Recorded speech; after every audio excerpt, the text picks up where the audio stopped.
Hello everyone, and welcome to episode 31. Today, we are going to spend most of our time around setting up two manufacturing outposts. One of them will be the processor factory we got started in the last one, and the other will be the deuterium refinery.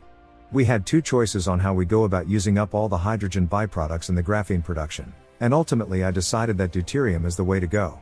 We will also run into some troubles regarding the acid harvesting, and we will need to spend a bit of time expanding it as well, which will mean that we have a bit more dark fog combat to look forward to.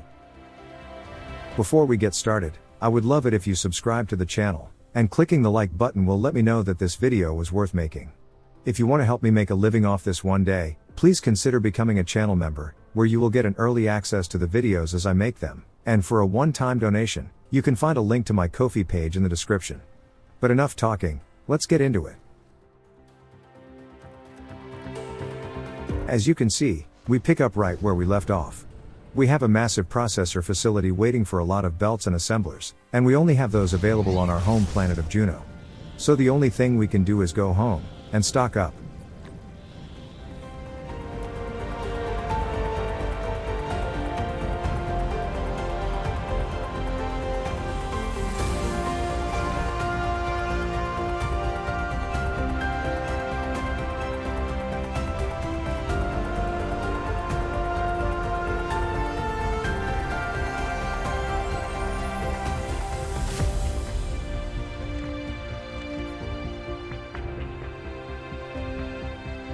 To make sure we don't make any more unnecessary trips, I made sure to set the inventory logistics to give us everything we need for this trip.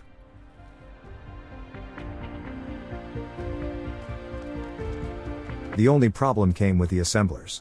We don't have enough of those, so we need to wait a little for the production to catch up to the new requirements. I also increased the number of orbital harvesters in the mall from 40 to 80.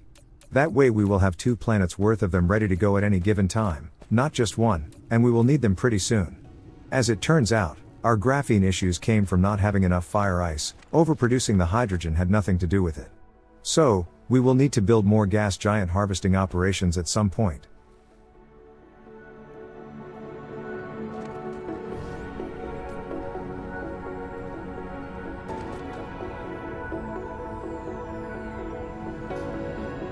Nice. With the increased construction capacity, the sphere is now capable of satisfying the current ray receivers to 44%.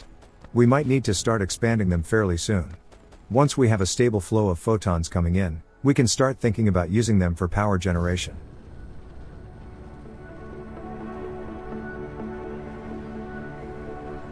While we wait for the assemblers to get up to the numbers we need for the current project, how about we get started on the fractionators? We don't have enough of them in our inventory to build whole new arrays, not to mention all the splitters, stackers, and all that stuff. The only practical way we can do this is if we dismantle the current setups, and move them that way. Also, I am seriously considering rebuilding these deuterium refineries. Ever since the developers added the stacker inserters, it became infinitely easier to do these kinds of mini loop designs. We no longer need the belt splitters or the stackers. All that can be left up to the inserters. For now, we will just keep using this current setup. It pretty much does the exact same thing, just in a roundabout way, but for the sake of simplicity, we might redo them at some point.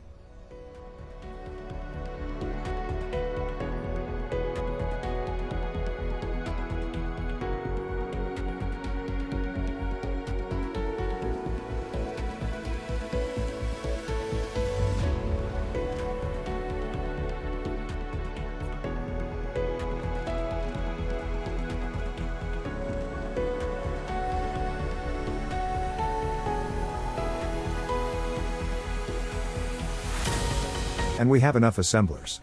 We can go and finish building the processor factory. But before I left, I really wanted to get going with the fractionators as well. I was a bit too impatient with the first array, and decided to dismantle it while it was still in the middle of being emptied out.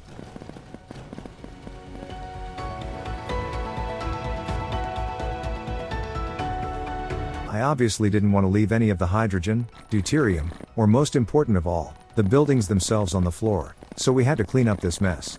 For the first few scoops, I was doing this while my inventory was full of stuff, but soon enough I put everything into a stack of boxes, so we can do this a bit more efficiently.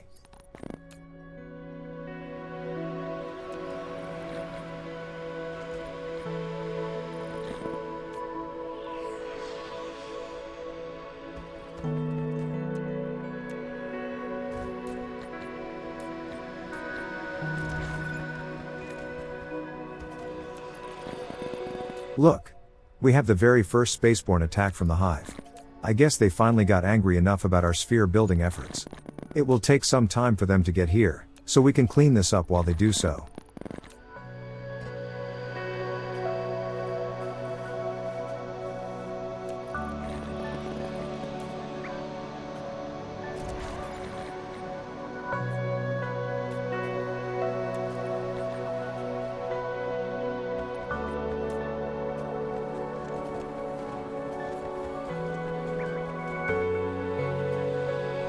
I still wasn't entirely confident in the capabilities of our long-range defenses, so I decided to intercept the incoming forces, before they could do any damage to our planets.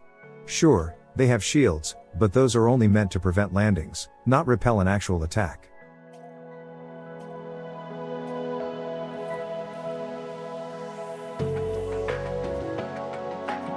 It seems I got to them just as they got in range for the turrets to target them.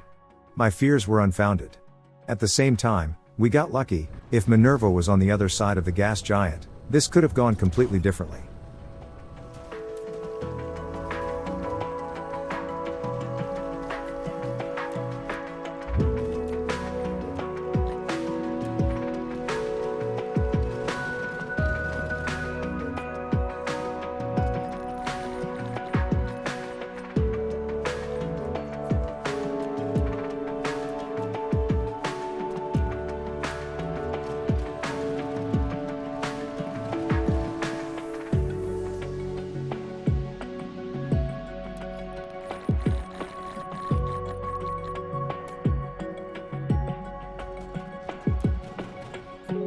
Okay, we are right at the limit of our inventory space. Maybe we should drop some stuff off before we leave.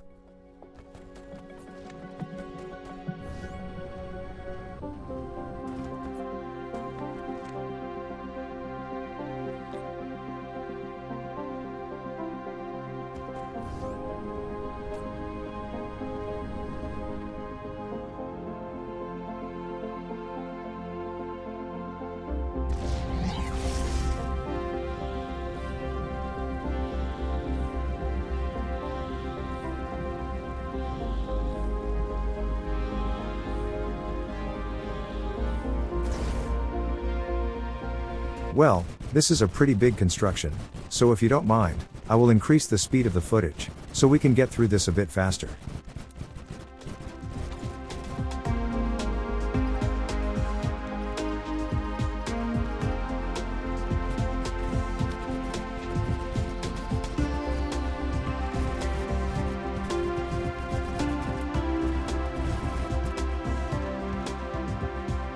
Now, power will have to wait, I'm afraid.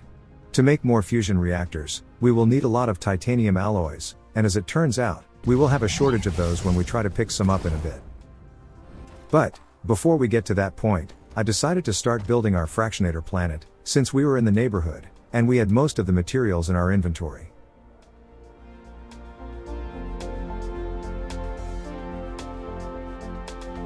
It was a bit of a struggle to find the correct position. I like to have the tower perfectly on the intersection of the meridian lines, and doing so with such big blueprints can be a bit of a guessing game if the lines are actually where they're supposed to be.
We might as well place down the second tower, since both of them will have to be moved over to this planet anyways, so having the blueprint ready to go will make it easier to see what exactly we need to bring in from Juno.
The second fractionator tower is pretty much dry at this point, so we can safely pick up the buildings.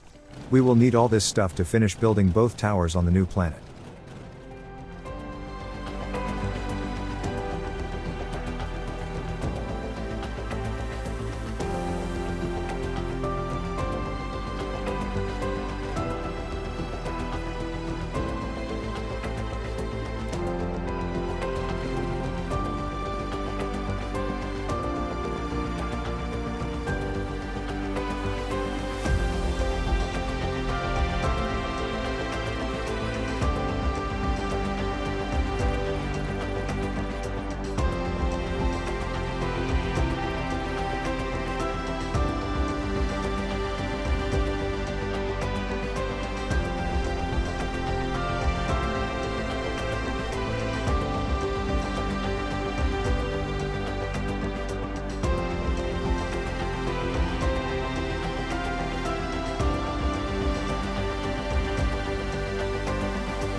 And that should do it. This is yet another pretty big construction project, so once again, we will fast forward through it to cut down the boring part.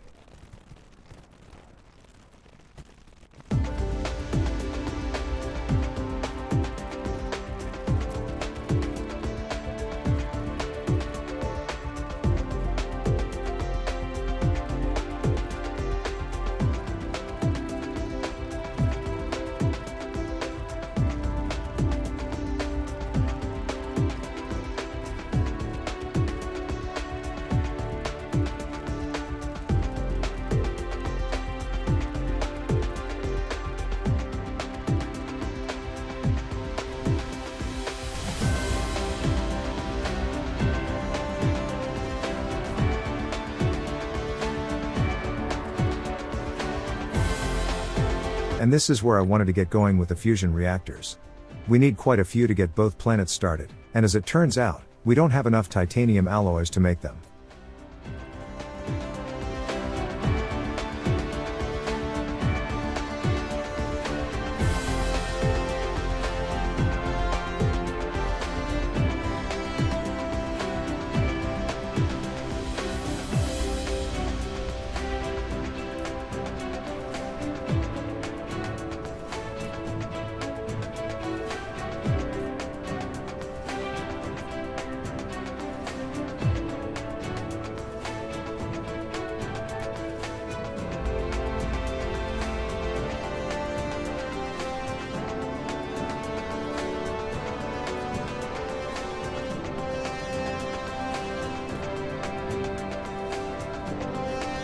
There's the problem.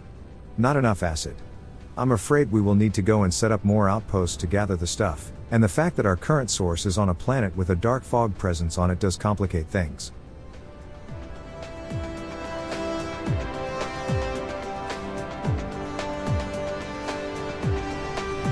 Before we leave, we should make sure that we can actually do what we set out to do, which means we need to make some pumps. We have none left in our inventory.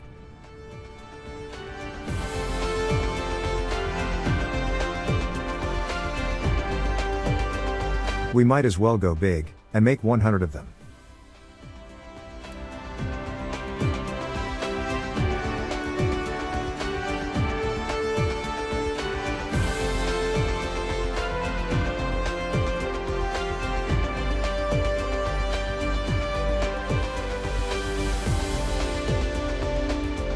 And our inventory is full already. We need some more components, so to make room, I quickly made space by using up the foundations on a nearby patch of water.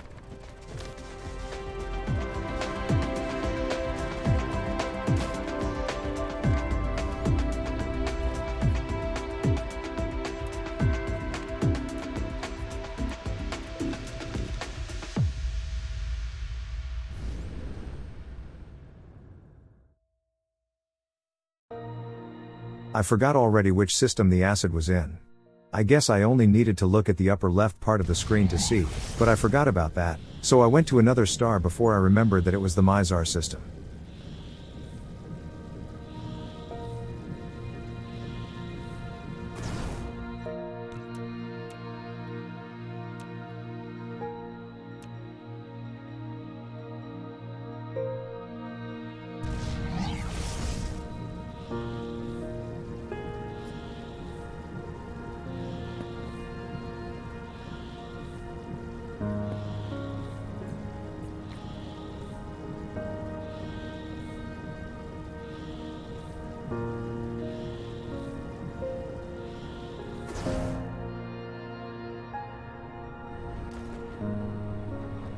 Yeah, this place is simply not enough to keep our industries going.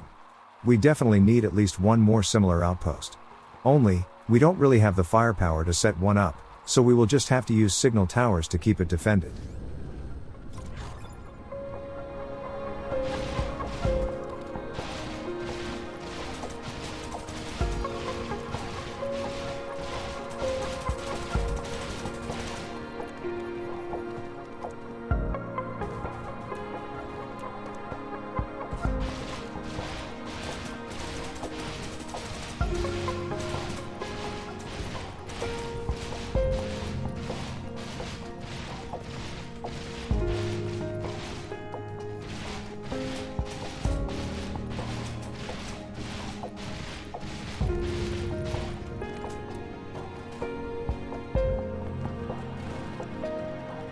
Since we didn't have the fusion reactors at our disposal, I didn't even consider setting up shields on this planet.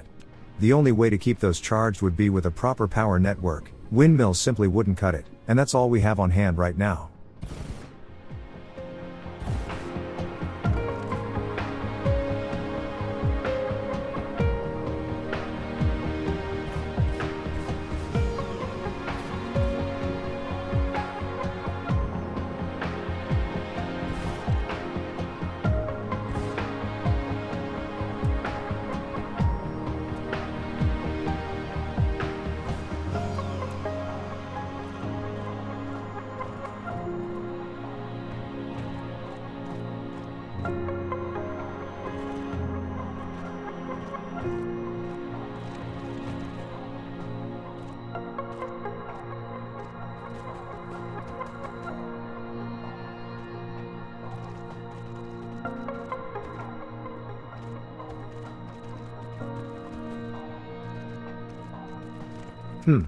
I got an idea.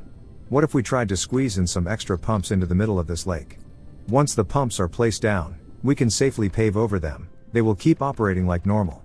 So if we shrink the lake down, we might be able to put in a couple extra pumps.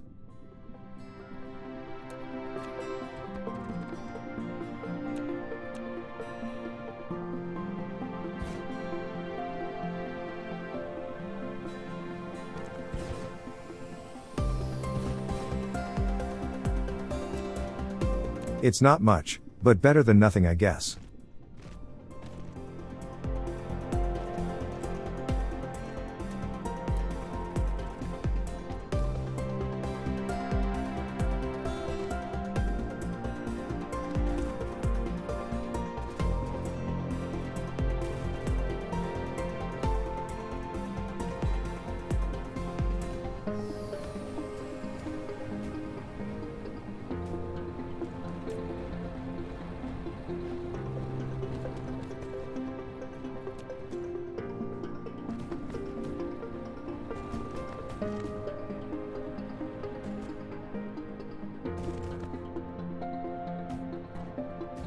I made sure to exclude the tower from the power network. We need every single drop of juice to go toward the pumps and the defenses. The tower would use up way too much of it for a very long time, which would be far from ideal.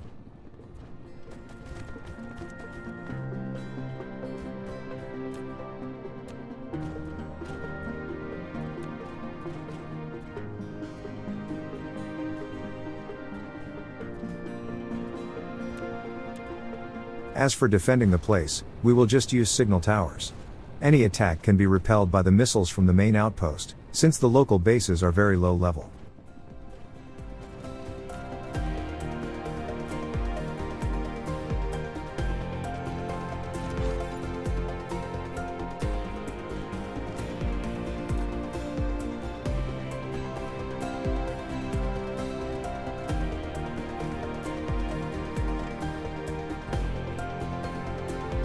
Just for good measure, I also decided to get rid of the bases that were a tiny bit too close for comfort.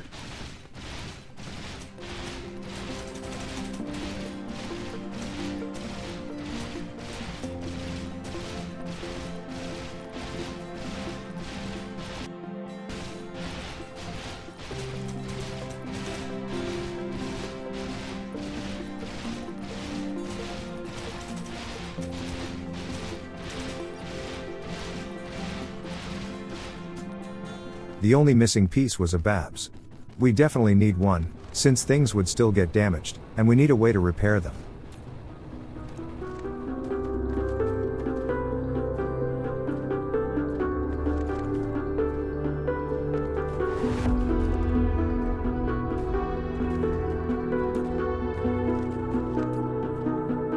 And that is where we will wash our hands of this place.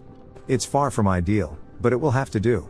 Once our alloy production is back in business, we will definitely need to set up a proper shield system for this place, and then we can set up a viable acid extraction operation on the planet.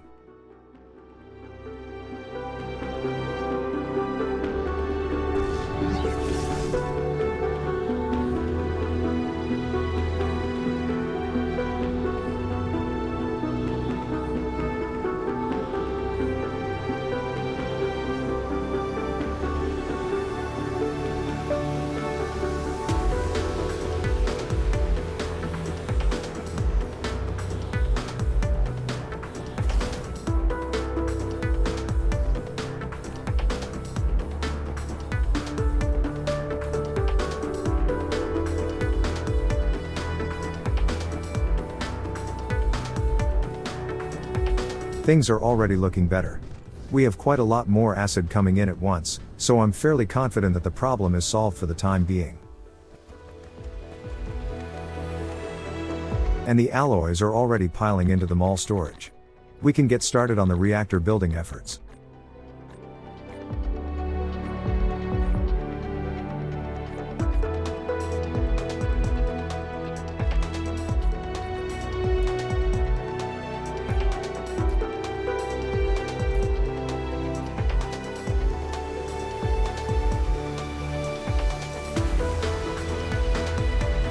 Uh-oh.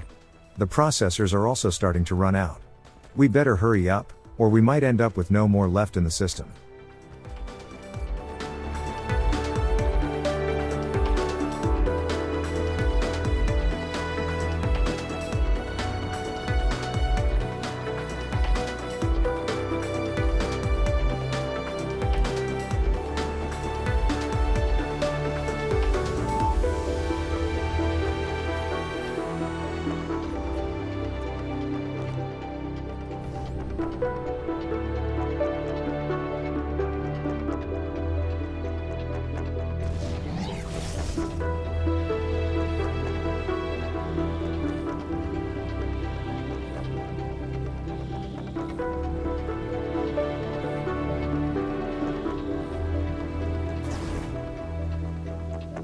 And we can finally breathe some life into this place. As usual, we will set up the reactors on the poles, and route the power down to the factories.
Okay, let's see how far we can go with this many of them. I kind of doubt it will be enough, but it's better to add more later, than to use too many when the supplies are short.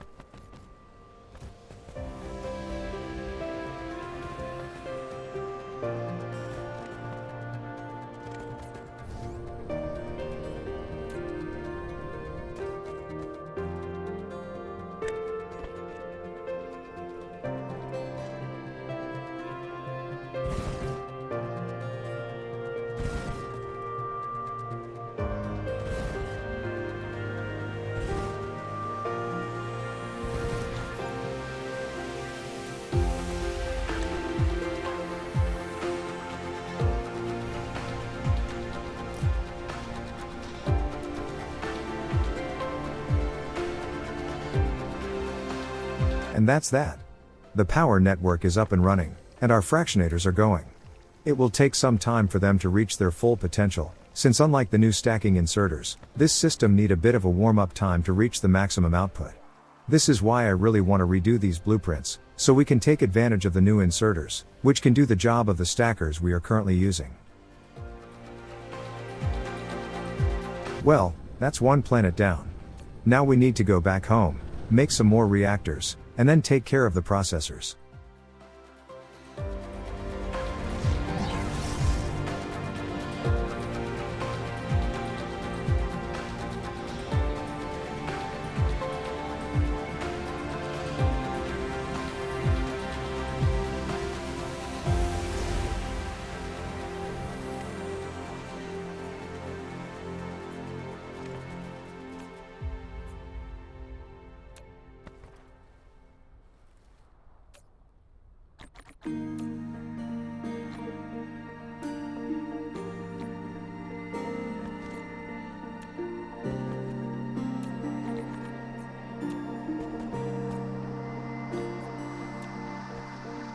And we are already out of processors. Thankfully, we still have some scattered around in some random chests in the mall, but we really need to get the factory planet going, or things will grind to a halt around here.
I highly doubt that those will be enough. We have both the processors and the microcrystalline components to consider, but just for starters, it will have to do.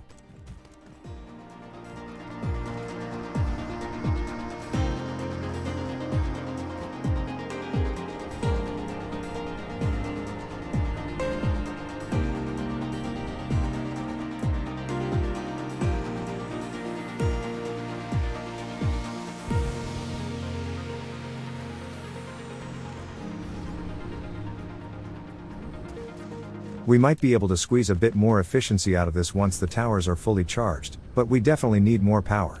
Something that we will leave for the next episode.